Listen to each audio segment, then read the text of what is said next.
বন্ধুরা, আশা করি তোমরা সবাই ভালো আছো। তোমার চ্যানেলে তোমাদের সবাইকে স্বাগতম। তো আজ এই মুহূর্তে আমরা যেটা আলোচনা করব, এবিটিএ 2024-25-এর ভৌতবিজ্ঞানের আরও একটা সেট। আমরা এর আগে তোমাদের জন্য 32 এবং 76 পৃষ্ঠা 76 পৃষ্ঠা সম্পূর্ণভাবে আমরা কমপ্লিট করেছি। এখন 99 পেজের যে সেটটা রয়েছে সেই পেজটা আমরা একদম সম্পূর্ণভাবে তোমাদের সামনে তুলে ধরছি। তো সরাসরি চলে যাচ্ছি পেজ নম্বর 99 পেজে। তো চলো পরপর উত্তরগুলো একটু দেখে নিই। প্রথম প্রশ্ন আমাদের যেটা রয়েছে, দেখো, বায়ুমণ্ডলের সবথেকে শীতলতম স্তর কোনটি? উত্তর হচ্ছে মেসোস্ফিয়ার। চার্লসের গাণিতিক রূপটি কোনটি? উত্তর হচ্ছে ডি দাগ। কোনো গ্যাসের আণবিক ওজন 16 হলে গ্যাসটির বাষ্প ঘনত্ব কত হবে? 8। কোনটি আয়নীয় যৌগ নয়? উত্তর হবে CH2Cl2। প্রিজমের নিচের কোন বর্ণের আলোর চ্যুতি সর্বাপেক্ষা বেশি? উত্তর বেগুনি। মোটর গাড়ির হেডলাইটে ব্যবহৃত হয় কোন দর্পণ? উত্তল দর্পণ। অ্যামমিটার পরিমাপ করে কি? উত্তর তড়িৎ প্রবাহ মাত্রা। 0.2 ওহম দুটি রোধকে সমান্তরাল সমবায়ে যুক্ত করলে তুল্য রোধের মান কত হবে? 2.5 ওহম। রোধাঙ্কের এসআই একক কি? Ohm metre. তারপরে কোনটি সন্ধিগত মৌল? উত্তর হচ্ছে সিইউ। কোনটির রোধ তাপমাত্রা বৃদ্ধির সাথে সাথে কমে? উত্তর হচ্ছে সিলিকন। তড়িৎ বিশ্লেষ্যের মধ্যে কারা তড়িৎ পরিবহন করে? উত্তর আয়ন। বক্সাইট কোন ধাতুর আকরিক? উত্তর অ্যালুমিনিয়াম। কাঁচা ফল পাকাতে নিচের কোনটি ব্যবহৃত হয়? উত্তর ইথিলিন। HCl এর সংস্পর্শে সাদা ধোঁয়া সৃষ্টি করে কি? NH3। চার্লস ও বয়েলের সূত্রের ধ্রুবক রাশি কোনটি? উত্তর গ্যাসের ভর।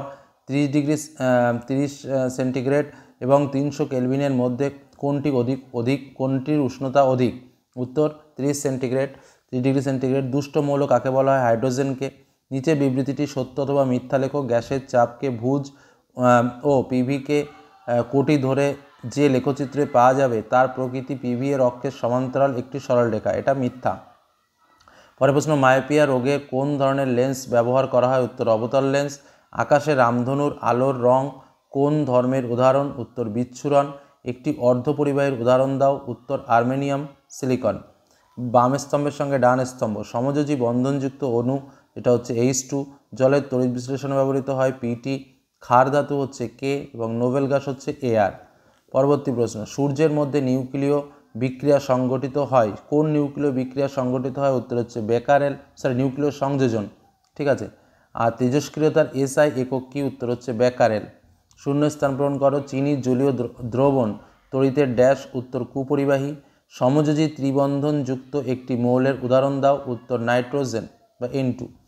আচ্ছা, একটি সমযোজী যৌগের উদাহরণ দাও। উত্তর চিনি, যা জলে দ্রাব্য। আচ্ছা, অ্যানোড মাঠ কি? এটা তোমরা বইয়ে পেয়ে যাবে, আমি আর বলছি না। ক্রায়োলাইট ড্যাশ ধাতুর আকরিক। উত্তর অ্যালুমিনিয়াম। সত্য বা মিথ্যা লেখো। বিশুদ্ধ জল তড়িতের সুপরিবাহী। বিশুদ্ধ জল তড়িতের সুপরিবাহী, এটা তোমরা কমেন্টে লিখো, খুবই সহজ প্রশ্ন। আচ্ছা, এলপিজি এর পুরো নাম কি? এলপিজি এর পুরো নাম হচ্ছে লিকুইডিফাইড পেট্রোলিয়াম গ্যাস, ঠিক আছে, লিকুইডিফাইড পেট্রোলিয়াম গ্যাস। জার্মান সিলভারে কত শতাংশ সিলভার আছে? 0%। তারপর হচ্ছে কোন ধাতু কাঁসা ও পিতল উভয়ে থাকে? কপার ধাতুতে। অ্যাসিটিক অ্যাসিডের IUPAC ইউপিক নাম কি? অ্যাসিটিক অ্যাসিডের ইউপিক নাম কি? উত্তর হবে প্রোপানয়িক অ্যাসিড। কি বললাম? Propanoic acid. পরবর্তী প্রশ্ন, ইথেন অণুতে HCC বন্ধন কোণের মান কত? উত্তর 120। আচ্ছা, লাইকার অ্যামোনিয়া কি? এটাও তোমরা বইয়ে পেয়ে যাবে। তারপরের প্রশ্নে চলে আসি, একটি নাইট্রোজেন ঘটিত জৈব সারের নাম কি? উত্তর হচ্ছে ইউরিয়া। বাতাসে কোন গ্যাসটির উপস্থিতির জন্য চকচক রূপোর গহনা কালো হয়ে যায়? উত্তর হচ্ছে H2S। ওকে, এই হলো আমাদের এই পেজের প্রশ্ন। আমরা চলে যাব এর পরবর্তী পেজ সম্পর্কে আলোচনায় পরবর্তী ভিডিওতে। তো এর আগের পেজগুলো দেখার জন্য ডেসক্রিপশন বক্সে লিঙ্ক অথবা চ্যানেল প্লেলিস্টে এবিটিএ টেস্ট পেপার সলভ বলে একটা ফোল্ডার করা আছে, সেখানেও তোমরা দেখতে পারো। ধন্যবাদ।